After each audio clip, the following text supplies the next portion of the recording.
My name is Sienna Rankins, and since January 23rd, 2023, I have played the songs from Taylor Swift's album Evermore 11,412 times.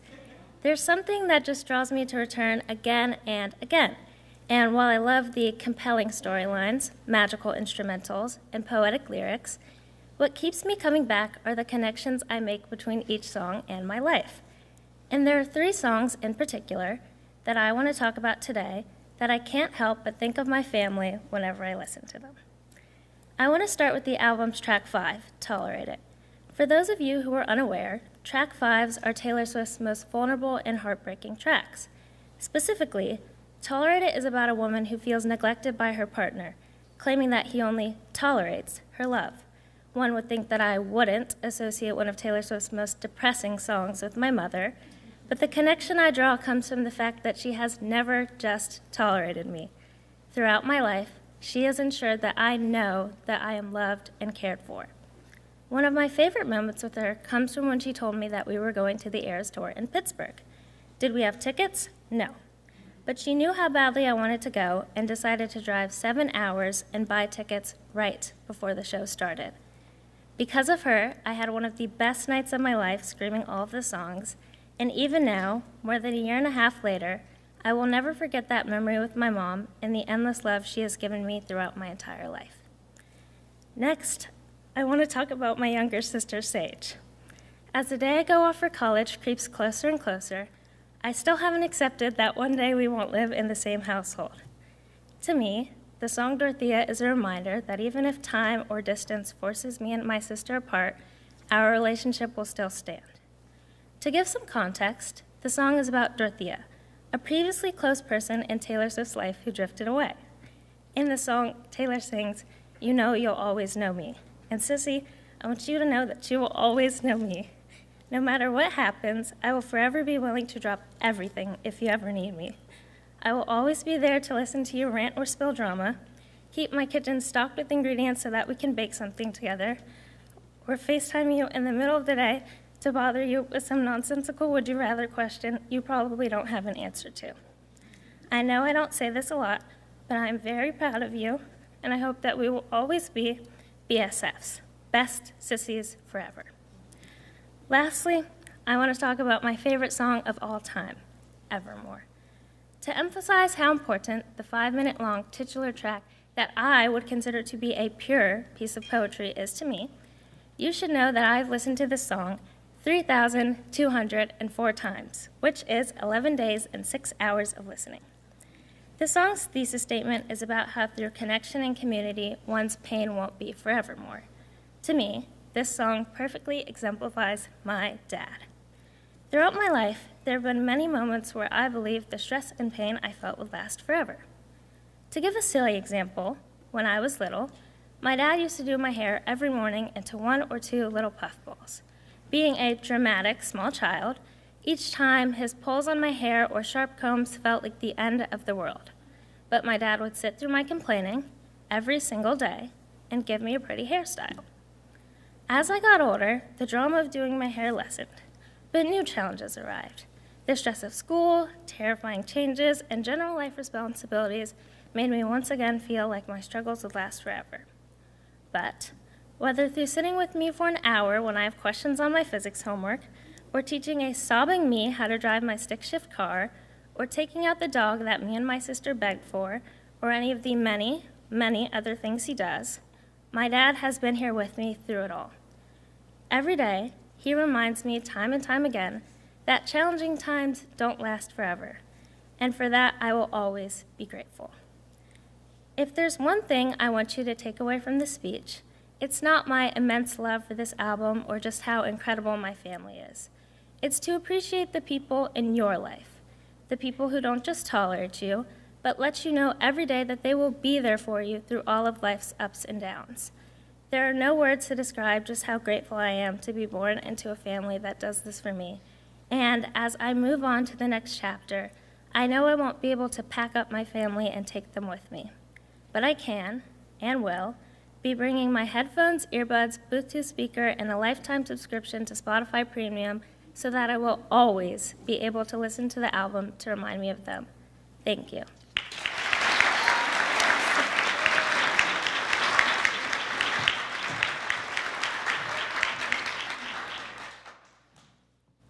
Are you an only child? I've been asked this question very often throughout high school. The simple answer is no. I have twin sisters who, took a little vacation at college. It has always been the three of us, double trouble and their sidekick. Despite this, it has not all been sunshine and rainbows. When I was little, I was left out more times than you can count, along with having my hair pulled, getting scratched, kicked, and bitten. Yes, sometimes I get accused of being the favorite, which comes with being the youngest. But it hasn't been all that the stereotype may say. Being the younger sister of identical twins has taught me how to trust, forgive, and be my own person. Flashback to 2017, my 10th birthday party at my Nana and Papa's house. Pink everywhere, white bathrobes to decorate, a makeup station in the bathroom, and hair station in my room. Big double digits. Me and 6 of my friends and sisters for hired hair and makeup artists. About an hour into the party, robes were decorated and makeup was done, and there was me, crying in the corner of the bathroom with the door shut because Marie and Teresa were stealing my friends. On my big birthday, it felt like my friends were paying more attention to my cool older sisters than me. Little 4th grade Anna waited for someone to notice she was gone from her own party until my mom came to the rescue, as she often still does. She calmed me down and told my sisters to go to their room. They felt awful and gave me all of the attention once my friends left. Looking back, I can laugh at that moment. What felt like the end of the world at the time is now one of the days I miss, especially since my sisters left for college. This type of forgiveness is key when it comes to having an odd number of siblings, especially when your siblings are twins. Feeling left out was always in the cards for me, but you learn from every experience in life. So these times in my childhood taught me how to forgive. When I was older, Marie and Teresa's little sister and Little Carpinelli were nicknames I acquired growing up at the same school as them. Every younger sibling's dream is to follow in their older siblings' footsteps, and I wanted exactly that. But little did I know that this would turn into constantly hearing, "Oh wait, are you the twins' little sister?" Or, "Do you sing like they do?" Even now, I'm recognized as their sibling. In fact, this year, I was at my sister's old high school watching a basketball game, and a man at the score table recognized my last name and immediately asked about my sisters. Then, of course, the questions came, as they always did. "Do you sing? Do you do theater like them?" My answer is always, "No, I play sports." And now people know me for getting all of the sports genes of the family. Experiences like this helped me realize that trying to fit into their version of success was never going to work out for me. Deciding to go to a different high school than they had and explore activities that they hadn't built me into the person I am today. I found my own voice, stepped out of their shadow, and created my own definition of success. Despite our differences, my sisters have always had my back, even in the most ridiculous situations. Whether it was spilling pink nail polish on our brand new rug and moving our bed over just a little to hide it, or sneaking out for a sweet treat and not telling my parents. They were always there. That's not to say we didn't have our fair share of petty arguments. For years, Maria and I fought over 2 things: a little maroon TJ Maxx shirt and a pair of white Converse I apparently gave to her. Little did she know I used to sneak into her room, take her shirt from her drawer, and pretend like it was mine. To this day, Maria still wears my white Converse, and I still wear this shirt. And yes, Maria, I finally admit it is yours, but we can call it even for the amount of times that you take my clothes back to college with you. These little arguments may have been frustrating in the moment, but they are now something to bond over and laugh about. And no matter what, we will always trust each other with the big stuff and forgive the little stuff. Through all of our laughs and tears, thank you, Marie and Teresa, for always having my back and teaching me how to be myself, trust, and forgive. I'm forever grateful for all of our memories, double the hand-me-down clothes, and for being my role models in life. I love you both forever. Thank you.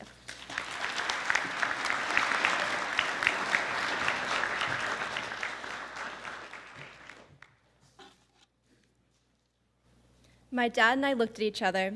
We should have paid for the extra insurance on our rental car. When I was young, my family never traveled too far abroad. We usually went to the Chesapeake Bay on the weekends and day trips from Richmond. However, in recent years, we've embarked on many different trips, both here in the United States and abroad. When it comes to trips, my family is the definition of an overachiever. For example, once, each of us packed for 2 weeks in Yellowstone National Park in just a small hiking backpack, or last summer when we attempted to drive on the opposite side of the road and see all of Ireland in just 7 days. While my family may make each other crazy on our various trips, we always form the best memories and a deeper connection to each other. One of the first trips we took that opened my eyes to seeing the world was to California, where we explored Yosemite and Sequoia National Park and drove up the coast to see Big Sur, Monterey, and San Francisco. One of the most memorable experiences from this trip was hiking to the base of El Capitan and admiring the true height of an iconic landmark. However, this excursion was not planned. We stumbled upon the trailhead, which prompted my brother to request we explore the trail. I, however, was adamant about not venturing off the trail due to my fear of rattlesnakes, but my brother managed to convince me. While I'll never admit it, my brother has taught me to be spontaneous, take the roads less traveled, and reach out of my comfort zone on all of our trips. When it comes to trips abroad, my dad treats them more like secret military missions than fun getaways. Days in advance, our luggage is by the door, and we get our marching orders. My dad's famous tagline, "Pack light, blend in." Well, I'm not necessarily sure we were blending in when we stepped off the plane in Charles de Gaulle Airport, all of us in athletic clothes, severely jet-lagged, and my dad armed with Rick Steves' Guide to France. This was our first overseas trip as a family. While yes, we did undoubtedly get lost many times and got made fun of by the locals for our poor understanding of the French language. Some of my favorite memories with my family took place on this trip. I remember vividly exploring the ancient town of Bayeux in Normandy at sunset with my family and thinking, how lucky are we to have a moment like this where time stands still and nothing else seems to matter except for this very second. On all of my trips, my dad and I always find ourselves on various excursions with our rental car. Last summer in Ireland, my dad and I were attempting to find a parking garage on a palm-sized paper map from the hotel after they assured us the garage was close by. As my dad and I stared at the small letters and lines that made up the map, we ventured further and further away from our destination. We found ourselves frantically searching on Google Maps, which did not recognize the mysterious parking garage as a real place. We were left to our last-ditch attempt, dead reckoning. After left turns and right turns, we somehow came across our destination, just at the end of a narrow street, narrow as in half the size of a traditional neighborhood road in the United States, with cars parked on either side. But we couldn't turn away now. We opened the windows, pulled in the side mirrors, and slowly began to drive. My dad would ask me how much room I had on my side, and I'd automatically tell him, plenty of room, since I didn't have the heart to tell him there was maybe a solid 2 inches between our car and a rough stone wall. At the time, we were holding our breath. But now, my dad and I share this memory together and are able to laugh about it anytime it comes up in conversation. While it is still debated whether the scratches on the side of the car were from the stone wall or the various hedges that line the winding rural roads, the car inspector did not seem to notice when we turned it in to the rental company. As I reflect on traveling with my family, I've found that some of my favorite memories are seated in these trips. Our time together highlights the importance of being able to step away and disconnect from our busy, structured lives and enjoy the present and time with our loved ones. Most of all, traveling has made me a more confident person, more prepared for whatever adventure life leads me on. Thank you.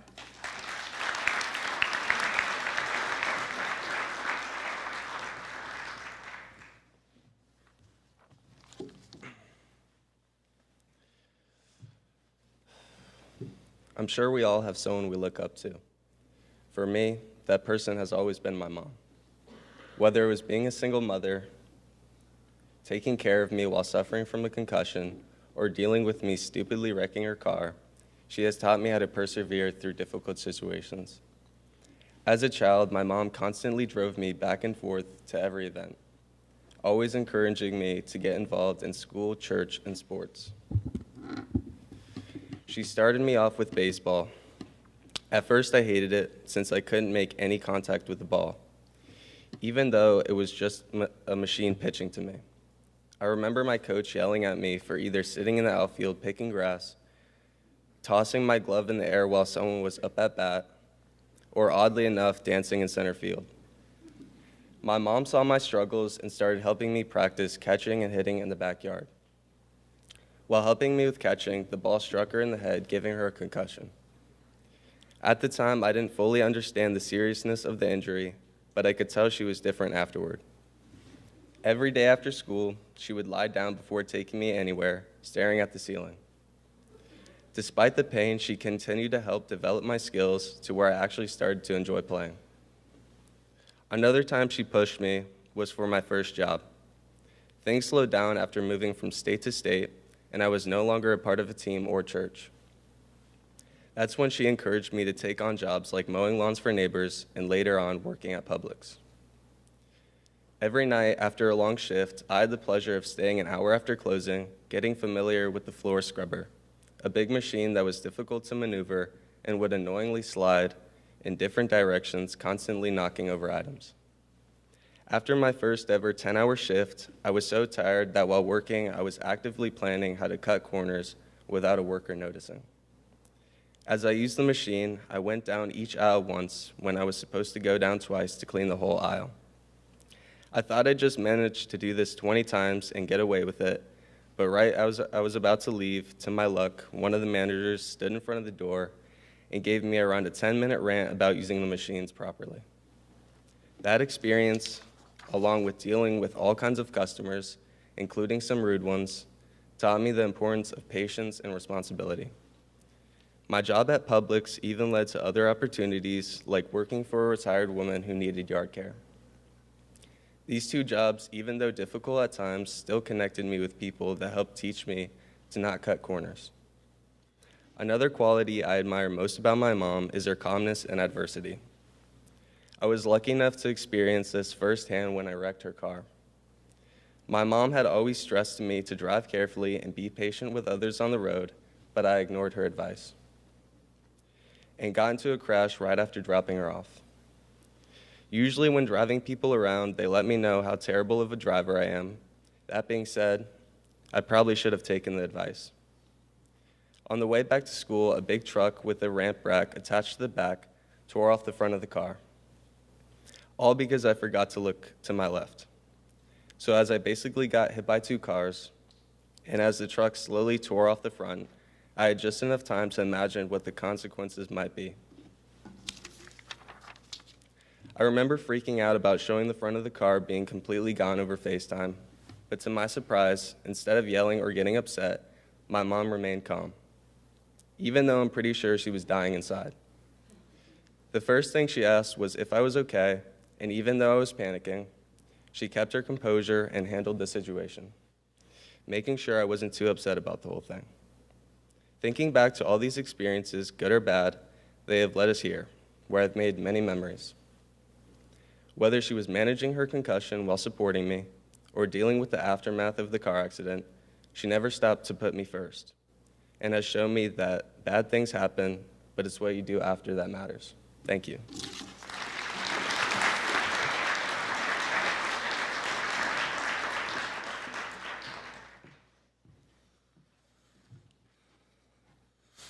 If you know anything about me, you probably know that I play tennis.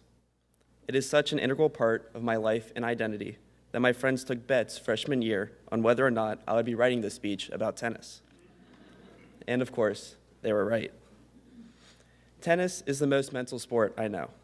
It is crucial to keep your emotions in check, or else you'll end up like me in some of the stories I'm about to share with you. It is so easy to get frustrated, annoyed, or even furious when playing, because of how consistent you have to be and how important each and every point is. Because of this, tennis has taught me how important it is to know your strengths and not get frustrated by your weaknesses. Instead, it is vital that you reflect and learn from your weaknesses so that you can turn them into strengths. If you follow tennis, you most likely know of John McEnroe. If you don't, McEnroe played professional tennis from the 1970s into the 1980s and is famous for his insane meltdowns, self-implosions, and breaking approximately 3,400 tennis rackets. With that in mind, imagine a modern-age teen with slightly less dramatic reactions and technically only one broken racket. That's me. One time, one of my meltdowns was so bad that my best friend of 14 years told me, "I have never been so scared of you in my entire life." While my meltdowns were probably extremely entertaining for the opposing team, they affected my game significantly. I would lose matches I should have won and lost all of the tie breaks I was in. I lost all confidence in myself and my game, which turned into an unbreakable spiral of playing worse and worse. My broken racket was the product of the spiral. I wish I had actually smashed it as hard as I could, because that would make for such a fantastic story to tell you all. But it actually comes from years of throwing my racket into the fence, jamming it into my bag after a horrendous practice, and beating the tennis courts and the bottoms of my shoes just lightly enough that it didn't break, until it did. I guess I got a little extra angry one day and hit the court too hard as a small crack appeared in the top of my racket. Unfortunately, I had to throw that racket away, but it was nothing compared to what my coach was feeling. One seemingly normal day of me continuing my habit of throwing my racket, double faulting a whole set away, and losing my mind ended in a way that I have never experienced before. As I stepped off the court, I was greeted by my coach at the time, who quite literally pulled me aside and yelled at me to stop blowing up every match, keep my head on my shoulders, and focus up. Any athlete knows that this is the worst thing that can happen to you. For one, you know that you are going to be running twice the number of sprints for the next week or two, but it's also a shock. It's hard to process a conversation like this when someone who has been building you up and supporting you your whole life suddenly yells at you right in your face, but it forces you to reflect on your previous actions. This reflection is the most essential part of learning and growing. Reflecting on yourself exposes your weaknesses, the obvious and the hidden ones, but reflection is useless without implementation. One such example is my greatest accomplishment in my tennis career. Through my sophomore and junior seasons, I can proudly say that I am the most accurate server on my team, although I should probably specify where I am the most accurate. I believe that I hold the record for the most shanked tennis balls hit into the maintenance yard in Steward school history. Even though I am incredibly proud of this feat, I am more proud of how I have handled myself. Instead of losing my mind and throwing my racket into the maintenance yard instead of those tennis balls, I laughed it off, often joked about it with my coaches and teammates, and celebrated when I would hit a ball into one of the large dumpsters. Laughing and joking around instead of giving up has allowed me to reflect on my mistakes and shift my aim from about 50 feet off the court into the correct box. In conclusion, tennis has shown me how difficult it is to handle failure. However, it has also taught me how failure leads to growth and improvement. Reflecting and implementing what I have learned has broken my unbreakable cycle, and my mental and tennis game have improved tremendously. My ability to not dwell over a missed shot or a close match I lost has been the most crucial advancement in my tennis game, and I hope that you can find your own way to accept failure, even if it leaves you worse than you were before. If you reflect, it will become obvious how to adjust, and with implementation, you will eventually succeed and grow further than you could ever imagine. Thank you.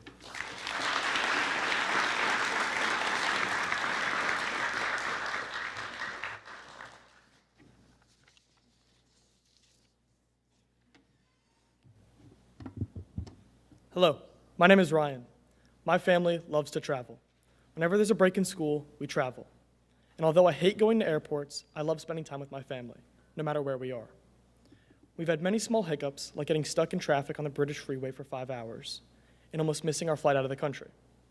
But it's moments like these that might seem like bad experiences, and they probably were, but they brought laughter and unforgettable memories, like watching my mom panic and my dad yell at my brother for messing up the directions.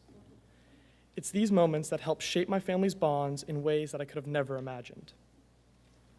In the summer of my junior year, my parents sent me to study abroad at Cambridge University in England for 2 weeks. The most memorable experiences from my trip weren't in the classroom, but rather the ones I shared with my classmates outside of it. Soccer, or football, is taken very seriously in England. Cambridge enforced a curfew at 7:30 p.m., meaning that all students had to be on campus by then.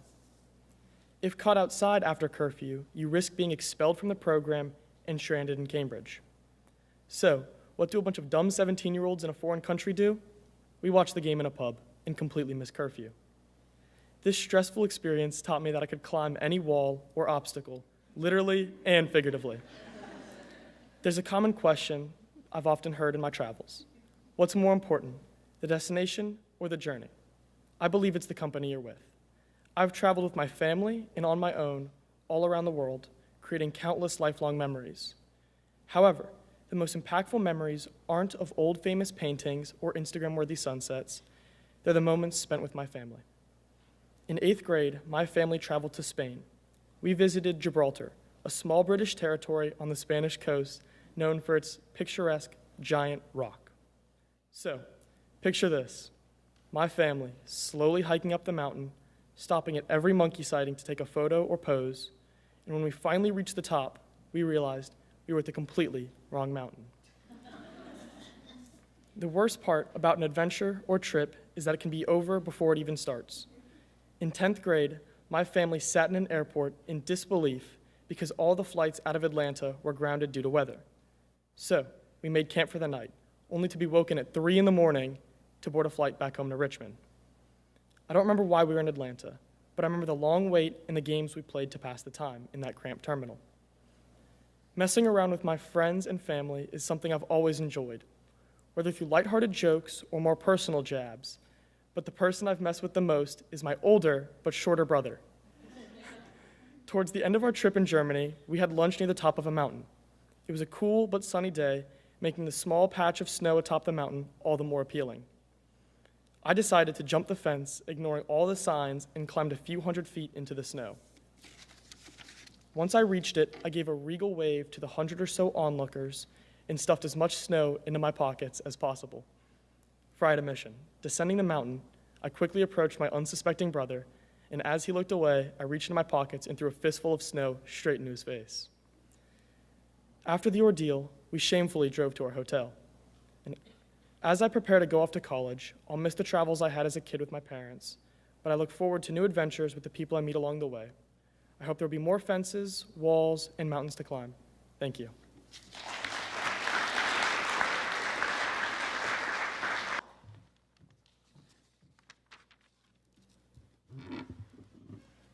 Good morning. My name is Shreya Natrajan. One of the things many don't know about me is that I came into this world as a package deal, a twofer, as some would say. You see, I have an identical twin. My twin sister, Dia, has been both my lifelong partner in crime and my biggest critic. She and I may share the same DNA, but we are far from identical in my opinion. Growing up with Dia was like living in an episode of Liv and Maddie. I was Liv, dramatic, a little extra, and always chasing the spotlight. Dia, she was Maddie through and through. Cool, level-headed, and always interested in playing basketball. In our differences throughout the years, we have found independence and uniqueness in personality and interest, but our bond and connection has always pulled us back to each other in good times and bad. As little girls, Dia and I had already established a playful rivalry. When we were in 3rd grade, we got our first iPads and we were obsessed. YouTube videos and Geometry Dash definitely occupied our time, but somehow we also managed to turn them into weapons. We left home videos on the other's iPad to show the behind the scenes of a prank we had planned on each other. Of course, the prank was nothing more than hiding the other stuffed animal, but the seeds were planted. Dia and I were destined to be playmates and frenemies. Also, when we were younger, Dia and I found ourselves boasting about being twins. Whenever people asked us questions such as, "Do you guys have twin telepathy?" or "Can you feel each other's pain?" Dia and I would lie and say, "Of course we have twin telepathy. We're twins." When tested, Dia and I would have pre-planned answers that we'd pass off as telepathy, and everyone would be amazed. For middle school, Dia and I chose to attend different schools so we could be seen more independent and not be seen as one of the twins. When Dia went to collegiate, it felt like the beginning of a shift in our twin dynamic. Suddenly, we weren't navigating the same hallways or sharing the same experiences. Honestly, it seemed as if she wanted nothing to do with me. One day, I showed up to her school to pick her up, wearing jeans and high heels. Mind you, I was live of our dynamic duo after all. As I sprinted across the parking lot, waving wildly to get her attention, Dia, mortified, turned to the girl standing next to her and said, with a straight face, "I'm not related to her." It was one of those moments that perfectly captured our middle school years. Me being extra and Dia pretending she didn't know me. Though we weren't as close in middle school, our twin dynamic changed again in high school. Dia and I were both starting a new chapter in life. Obviously, I still attended Steward, while she moved on to the Leadership Center at Freeman High School. Perhaps the uniting force in high school was that we could both drive. Driving has probably made us hate and love each other at the same time. Truth be told, Dia is a backseat driver who likes to criticize my driving skills. At one point, I dropped her off at a preschool near her house and told her to walk home if she hated my driving so much. While it might seem driving brings out the worst in us, it has also helped us become closer than ever. We are constantly going on errands together, trying different restaurants, and shopping. Unlike middle school, we also bonded over studying for the same AP classes we shared. Though we go to different schools, we do take the same AP classes. One night before the AP World exam, she was looking something up on my phone. I had asked nicely for my phone, and she threw it at me, leaving a huge bump on my head. Though it hurt like crazy, we laughed about it. It was one of those things that perfectly represented our relationship, laughing even during the worst moments.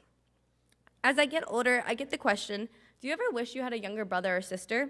Normally, whenever I get this question, I would say, haven't really thought about it. Well, when writing this speech, I had the time to reflect on my answer. My answer would be no.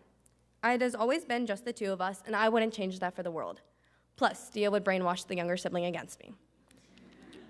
Dia, as you head off to college at the University of Virginia, I know our twin dynamic will change yet again. Thank you for being my rock and always the person I can rely on for anything. You have taught me the value of patience and how to be the best version of myself. You will always be the Maddie to my Liv. Thank you.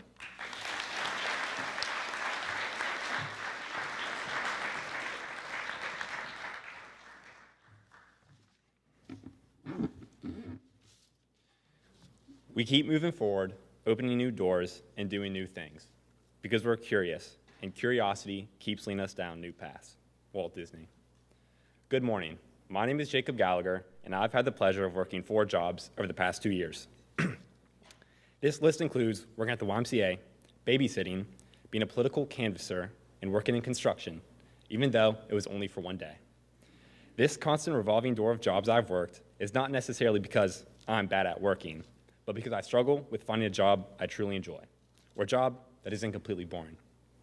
So today, I will share various anecdotes describing some of the best moments from these jobs, experiences I've never faced if I've been afraid of trying new things. This long stretch of jobs started in the summer before my junior year. I was broke and jobless, until one day, my friend called me about an opening for a job as a political canvasser. The job entailed me and a couple of friends walking door to door, asking if they supported our candidate. A simple job with good pay. However, the job included some incentives. The 2 best benefits were 1, whoever went to the most doors for the day was awarded $100, and 2, every absentee ballot signed was an extra $15. These incentives were supposed to make us work harder, but that didn't necessarily apply to my group.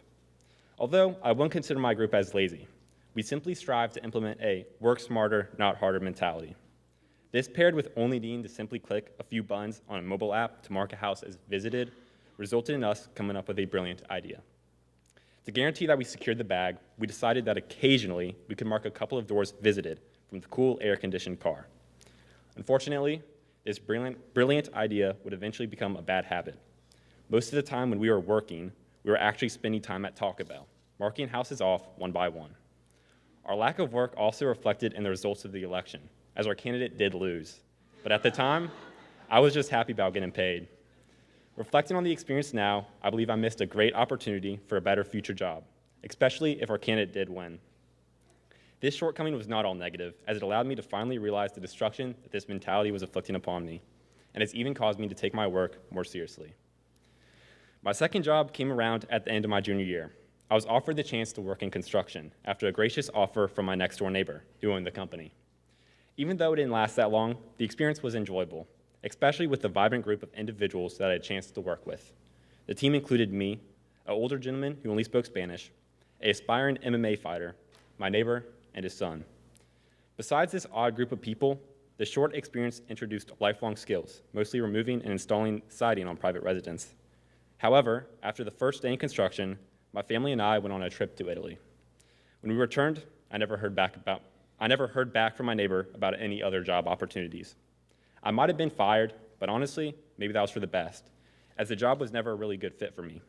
But it definitely helped me become a little better at theater tech, even though I only worked the job for a day. Finally, I've worked on my current job since this past summer, babysitting my younger cousins. This has been one of my longer-lasting jobs, requiring me to watch two 12-year-olds and a single 7-year-old. This included standard tasks like making meals, tutoring, and even having to watch Captain Underpants movies continuously.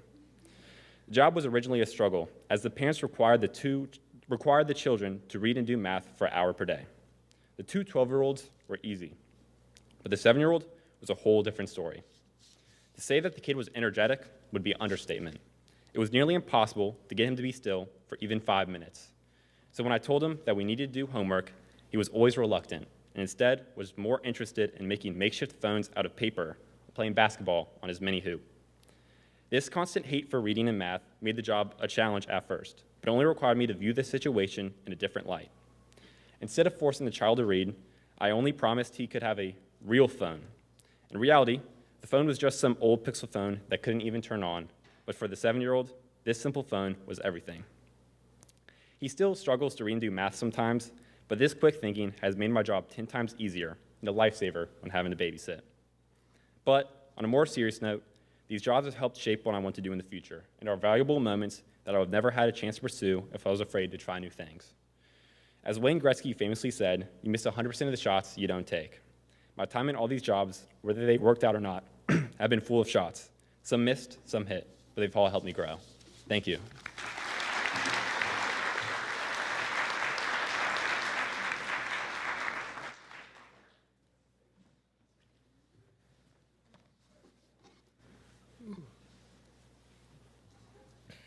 Hi, my name is Donovan, and if you don't already know or can guess by my height, I play basketball.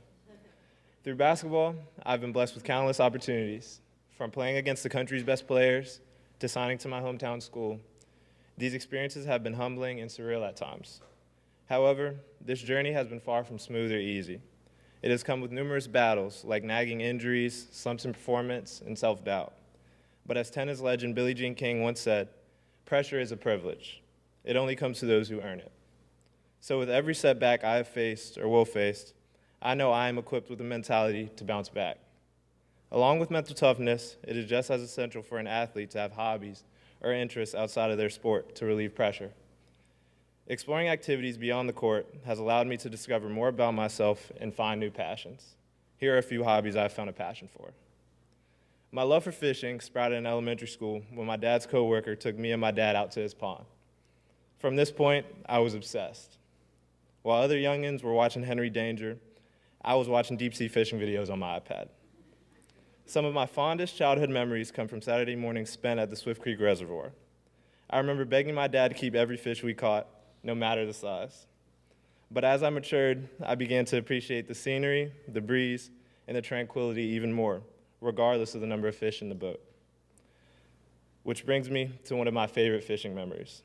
Over this past summer, I spent an unhealthy amount of time at my friend Fobbs' house because Fobbs' house has two of my favorite things, an indoor basketball court and a pond. So whenever I had the chance during summer, I would drive from my house in Midlothian to Fobbs' crib in Montpelier to get some shots up, then walk down to the water to see if I could get lucky. On one of these days, my buddy Hudson Smith joined me. After me and Hud had been at the pond for about 15 minutes, Hudson pointed out an old, dusty, no more than 8 feet long john boat that had been flipped and rested along the shoreline. Huddy said something to me along the lines of, "Can we use that thing?" And I responded with, "Shoot, why not?" Without hesitation, Huddy and I flipped the boat over, making sure nothing too intimidating was living underneath. and then proceeded to load our gear into the cramped and unstable boat. As we began to float along, Hud grabbed the singular paddle and began to strike the water. You see, with our lack of preparation and experience with paddling, we spent about 20 minutes spinning in circles on the pond while trying to avoid going swimming with the turtles. To make matters worse, we didn't catch a single bass. While my fishing resume was never perfect, I've missed bites, tangled reels, and lost plenty of expensive topwater lures. These misfortunes have taught me the art of patience. I've learned that you have to remain patient despite setbacks because that next cast might just be the one. My next hobby brings us indoors, Minecraft. Minecraft allows for lots of creativity with tons of different modes and does not limit players to a single objective. The most popular game mode among my middle school friends was survival. In survival, you have to collect resources while trying to avoid mobs that come out at night. For weeks, or even months at a time, my friends and I would get on Minecraft daily. However, during 2020, with the onset of COVID, our Minecraft experience was at its peak. Almost every night, around 9 or 10, my boys from middle school, Trey, Julian, and I, would log on to Minecraft. However, my parents always gave me one rule for late night gaming: do not wake us up. It was a fairly simple set of instructions that was surprisingly hard to follow. One night, at around midnight, we were having a good laugh with some girls from our grade that we'd invited to our world.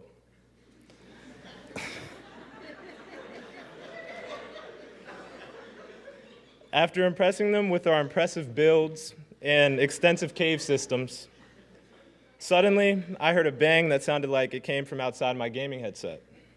After a minute of thinking if the sound was something to worry about, I put my headset back on and continued farming my sugarcane. Then, out of the corner of my eye, I see my dad thrust into my room like it was part of an FBI raid. He then grabbed my controller, turned my TV off, and walked out with my controller without a word.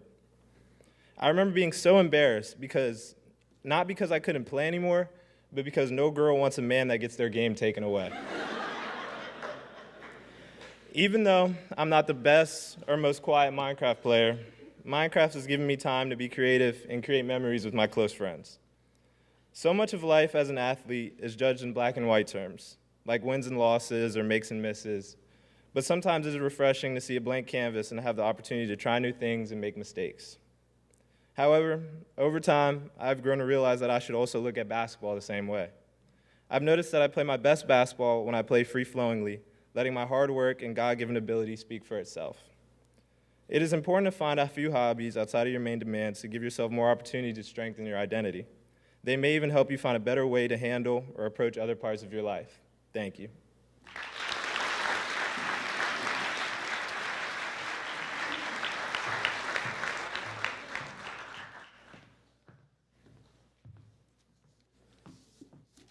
Ruth Chris, Waffle House, Texas de Brazil.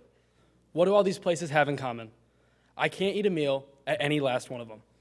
Hi, I'm Spencer, and if you know me, you'd know all of my crazy allergies. For my entire life, I've been allergic to all land meat and eggs. By all land meat, yes, I do mean pork, beef, turkey, chicken, and much more. Most people's reaction to this is to say, so you've never had, and then name a food that I'm obviously allergic to, like bacon or a hamburger. It leaves me forced to act surprised, almost as if I'm finding out about my allergies as they think of these things.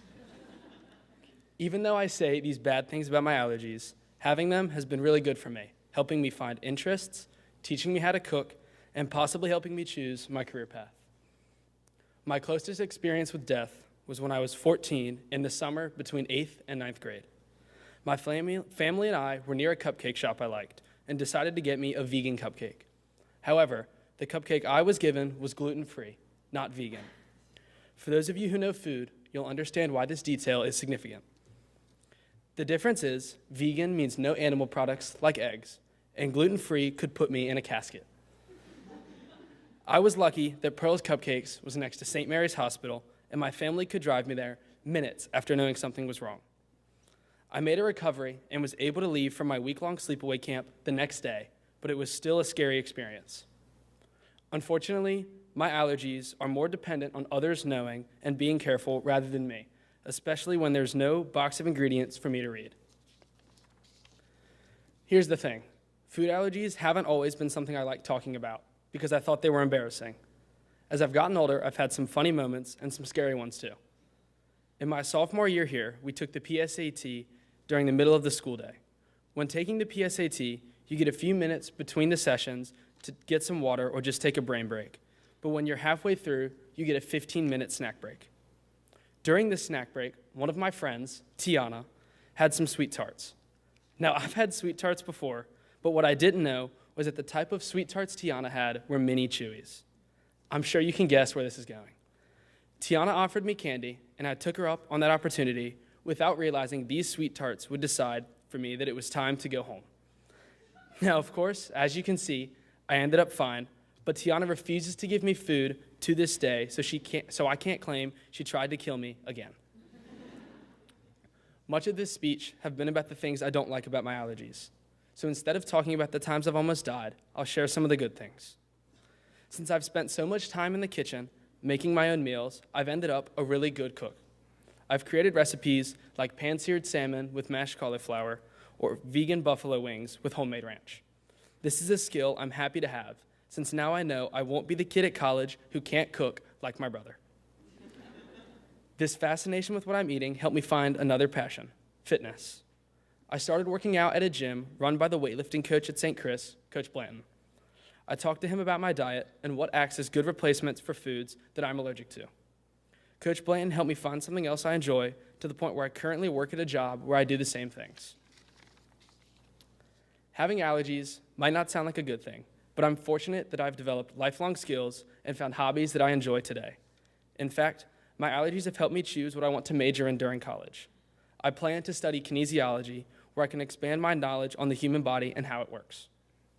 Although my allergies seem like a setback to most, I work to make sure my allergies have not made my life harder. They've taught me how to bounce back from these experiences, and without them, I would not be the same person I am today. I want to thank my allergies for ironically being one of the best things that could have happened to me. Thank you.